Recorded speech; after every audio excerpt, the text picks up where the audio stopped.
Imagine the government announcing tomorrow that your wife, your sister, your daughter is no longer allowed to wear a certain color. Not for safety, not for health, not for crime, just because power feels uncomfortable. That already happened.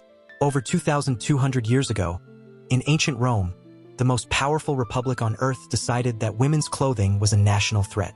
The law was called the Lex Oppia, and it didn't regulate fabric. It regulated visibility. 214 BC. Rome is in crisis. Hannibal is tearing through Roman legions. The treasury is collapsing. Fear is thick in the air. And when governments panic, they reach for control. The Oppian law declared, no woman may own more than half an ounce of gold. No woman may wear multicolored garments. No woman may ride in a carriage within the city, unless it's for a religious ceremony. On paper, it was wartime austerity. In reality, it was something deeper, because in Rome, color wasn't decoration. It was hierarchy. True purple dye was worth more than gold. It signaled elite bloodlines, political alliances, family power. If a woman appeared in public adorned in wealth, she wasn't just dressed beautifully. She was broadcasting influence. And influence in a fragile republic is dangerous. So the Senate didn't attack speech. They attacked symbols. They framed it as morality. Luxury corrupts virtue. Excess weakens Rome. Modesty preserves order. But listen closely. Whenever power feels unstable, it doesn't just restrict resources. It restricts identity. For 20 years, the law remained. Even after Hannibal was defeated. Even after Rome became richer than ever. Even after victory parades filled the streets.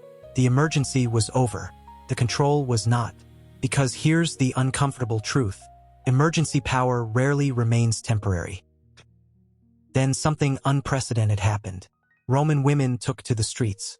No voting rights, no official voice, no political office, just presence. They surrounded the forum. They intercepted lawmakers. They blocked access points. They applied pressure where it hurt most: reputation and political alliances. The historian Livy describes them as persistent and organized. Not hysterical, not chaotic, strategic.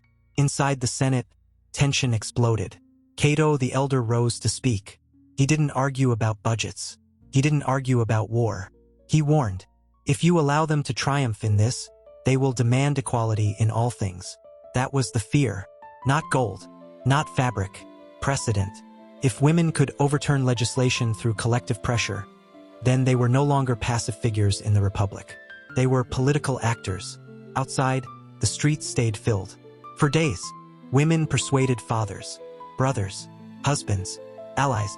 Elite households fractured. Political loyalty bent. The vote was finally called. And after 20 years, the Oppian Law was formally repealed in 195 BC.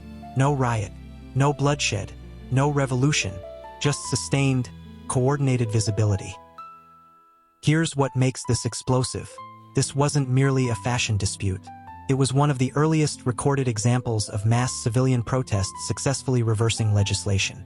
Led by people who technically had no political rights. Clothing became communication. Adornment became leverage. Visibility became power. And Rome learned a lesson it would never fully accept. Once people discover they can influence the state, control becomes harder to maintain. Rome would pass more sumptuary laws later, again and again, because authority always tries to regulate status. But the first crack in the wall wasn't made by soldiers. It was made by women refusing to disappear. The first war over fashion was never about fabric. It was about who gets to be seen. And if you think that battle ended in ancient streets paved with stone, look around. Dress codes, corporate image policies, public decency laws, cultural battles over appearance. We call them modern debates. Rome already tried it.